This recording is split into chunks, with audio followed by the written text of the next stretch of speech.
Sex health के लिए जरूरी है डाइट, योगा व व्यायाम।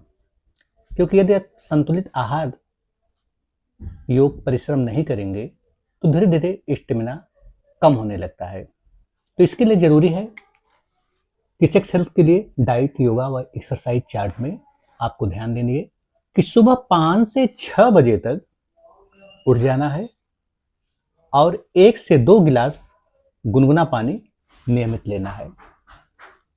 हफ्ते में 1 से 2 बार आप आंवले का जूस भी लीजिए, क्योंकि आंवले का जूस भी शरीर के लिए बेहतर होता है। इससे पाचन क्रिया भी बेहतर होता है, शरीर में ऊर्जा व स्फूर्ति बना रहता है। उसके बाद 4 से 5 भीगा हुआ बादाम और उसके साथ कम से कम 7 से 8 दाना किशमिश, इसे भिगो लीजिए और सुबह उठने पर इन दोनों को साथ में लेना है। उसके बाद आप 1 से 2 केला लीजिए या कोई अन्य मौसमी फल भी ले सकते हैं। ध्यान रहे कि हफ्ते में कम से कम 2 से 3 बार करिए, 3 बार तो जरूर करिए, क्योंकि बादाम भी लगातार नहीं लेना है, क्योंकि लगातार लेना भी ठीक नहीं होता है। तो इसके लिए जरूरी है कि आप या तो अल्टरनेटिव लीजिए, 1 दिन लीजिए, 2 दिन लीजिए, 1 दिन बीच में गैप करिए, या ऐसा भी आप कर सकते हैं, या तो हफ्ते में 3 बार लीजिए। उसके बाद 6 से 6:30 बजे आधे घंटे का टहलना बहुत ही बेहतर होता है, तो इसे नियमित करना चाहिए। उसके बाद 20 मिनट टहलने के बाद शरीर को रेस्ट दीजिए। फिर 7 से 7:30 बजे तक आप योग करिए। योग से शरीर में ऊर्जा व स्फूर्ति बना रहता है।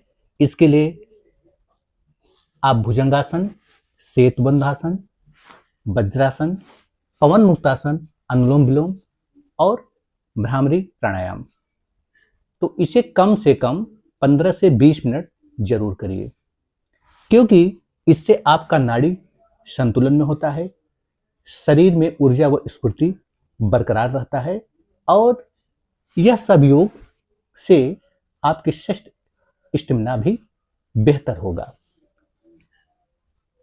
उसके बाद आप व्यायाम भी में स्क्वाट कम से कम 3 से 5 बार, पुशअप, हल्की जॉगिंग या साइकिलिंग, तो इसे भी आप शामिल करिए।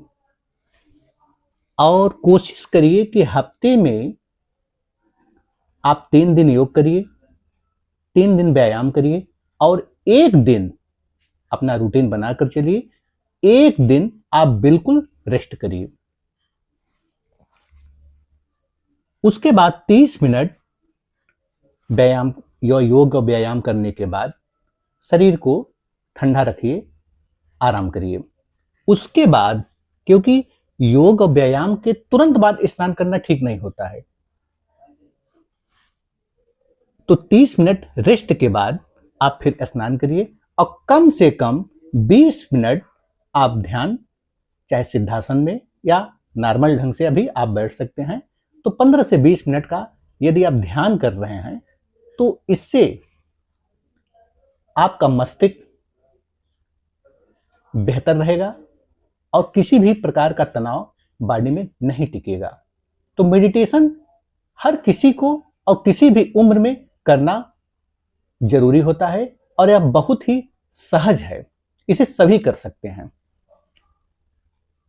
इसके बाद 8:30 बजे तक आप नाश्ता लीजिए। नाश्ता में अंकुरित मूंग व चना, तो अंकुरित मूंग व चना इसे आप सादा भी ले सकते हैं, सलाद के साथ भी ले सकते हैं। यदि अपने डाइट में आप इसे शामिल कर रहे हैं तो 15 से 20 दिन के अंदर ही आपको शरीर में बेहतर एनर्जी मिलने लगेगा और ये जो सब समस्या है सेक्स संबंधी, ऐसे मामलों में इसका रोल बहुत ही बेहतर होता है। तो इसे आप नियमित करिए और बीच बीच में यदि आप टेस्ट बदलना चाहते हैं तो उसके लिए आप दलिया, ओट्स का दलिया या बीच बीच में आप फल का भी सेवन कर सकते हैं या करिए। तो इसमें आप ऐसा करिए कि हफ्ते में कम से कम मूंग चना तो नियमित लीजिए, यह बहुत ही बेहतर है। बीच बीच में आप यदि दलिया लेना चाहते हैं तो यह भी ले सकते हैं। और जो लोग नॉन वेजिटेरियन है तो ये लोग 2 उबले अंडे भी ले सकते हैं और इसके साथ ब्रेड और दूध भी ले सकते हैं। उसके बाद 9:30 से 10 बजे के तक आप कोशिश करिए कि सुबह का नाश्ता या सुबह का भोजन आप जरूर लें।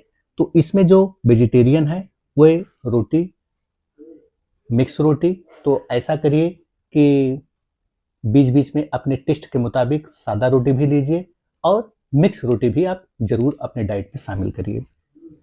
तो दाल में आप अरहर का दाल या मूंग का दाल दोनों बेहतर होता है, लेकिन ऐसे मामलों में मूंग दाल का रोल बेहतर होता है।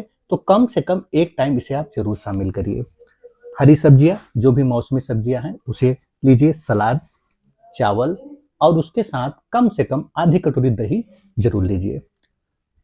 जो लोग नॉन वेजिटेरियन हैं तो वे भी रोटी ले, सादा भी ले सकते हैं, मिक्स रोटी लीजिए। इसके साथ चिकन, उबली हुई मछली, दाल, हरी सब्जियां, सलाद, चावल शामिल करिए। लेकिन ध्यान रहे कि चिकन मछली बहुत ज़्यादा चिकना और मसालेदार ना हो। उसके बाद 10 बजे से लेकर 3 बजे तक 5 घंटे शरीर को बिल्कुल रेस्ट दीजिए, क्योंकि इस 5 घंटे के बीच में यदि आप किसी भी प्रकार का खाद्य सामग्री नहीं ले रहे हैं तो इससे पाचन बेहतर रहता है और जो भी डाइट आप लिए हैं वह बड़े ही आसानी से पचेगा। उसके बाद शाम 3 बजे तक आप ग्रीन टी लीजिए। तो इसे भुना हुआ चने के साथ ले सकते हैं या मखाने के साथ ले सकते हैं। 4 बजे तक, उसके 1 घंटे के बाद 4 बजे तक आप नारियल पानी लीजिए या मट्ठे। तो ऐसा करिए कि हफ्ते में आप 3 बार आप नारियल पानी लीजिए और कम से कम 3-4 बार आप मट्ठे का सेवन करिए। तो ऐसा रूटीन बनाकर चलेंगे तो बहुत ही बेहतर रहेगा। उसके बाद 5:30 से 6:30 बजे तक आप हल्का वॉक करिए या 10 से 15 मिनट हल्का व्यायाम करिए। उसके बाद 8 से 8:30 बजे तक आप भोजन लीजिए। तो रात्रि के भोजन में कोशिश करिए हल्का भोजन लेने का, क्योंकि रात के बाद यदि आप हल्का भोजन लेंगे तो इससे पाचन क्रिया बेहतर रहेगा और जो भी आप डाइट लेंगे वह बड़े ही आसानी से पचेगा। तो रात के लिए जो वेजिटेरियन है वह कम से कम हफ्ते में 2 बार खिचड़ी जरूर ले, दलिया भी शामिल कर सकते हैं। यदि रोटी ले रहे हैं तो हरी सब्जी के साथ, और या एक टाइम मूंग दाल, एक टाइम आप अरहर दाल, इसे शामिल करिए। तो इसे सलाद के साथ लीजिए। जो लोग नॉन वेजिटेरियन हैं वे लोग भी चिकन, मछली, रोटी, दाल, हरी सब्जियां, इसे शामिल करिए। और उसके 1 घंटे के बाद 9 या 9:30 बजे तक आप कोशिश करिए हल्का सा गुनगुना दूध। तो इसे आप अखरोट के साथ लीजिए। लेकिन जो लोग नॉन वेजिटेरियन है तो उनको 1 घंटे नहीं, यदि दूध, क्योंकि नॉन वेजिटेरियन वाले अगर तत्काल दूध लेना ठीक नहीं होता है, तो ऐसे में यदि उन्हें दूध लेना है तो कम से कम 2 घंटे का अंतर करें। लेकिन जो लोग वेजिटेरियन है वो आधे घंटे के बाद ले सकते हैं। तो एक गुनगुने दूध के साथ अखरोट का सेवन करेंगे तो बेहतर रहेगा। लेकिन यह अखरोट लगातार नहीं लेना है, अल्टरनेटिव लीजिए। उसके बाद 9:30 से 10 बजे तक कोशिश करिए सोने का, क्योंकि 7 से 8 घंटे यदि आप नींद लेंगे तो यह स्वास्थ्य के लिए बेहतर होता है। इसके साथ साथ परहेज भी इंपॉर्टेंट है।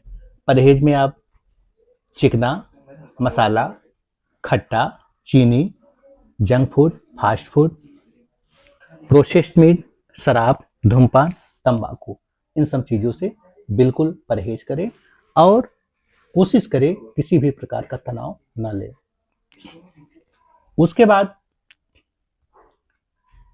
जो लोग डायबिटीज के पेशेंट हैं, यदि कम उम्र में डायबिटीज की समस्या है और सेक्शन भी प्रॉब्लम समझ में आ रहा है, तो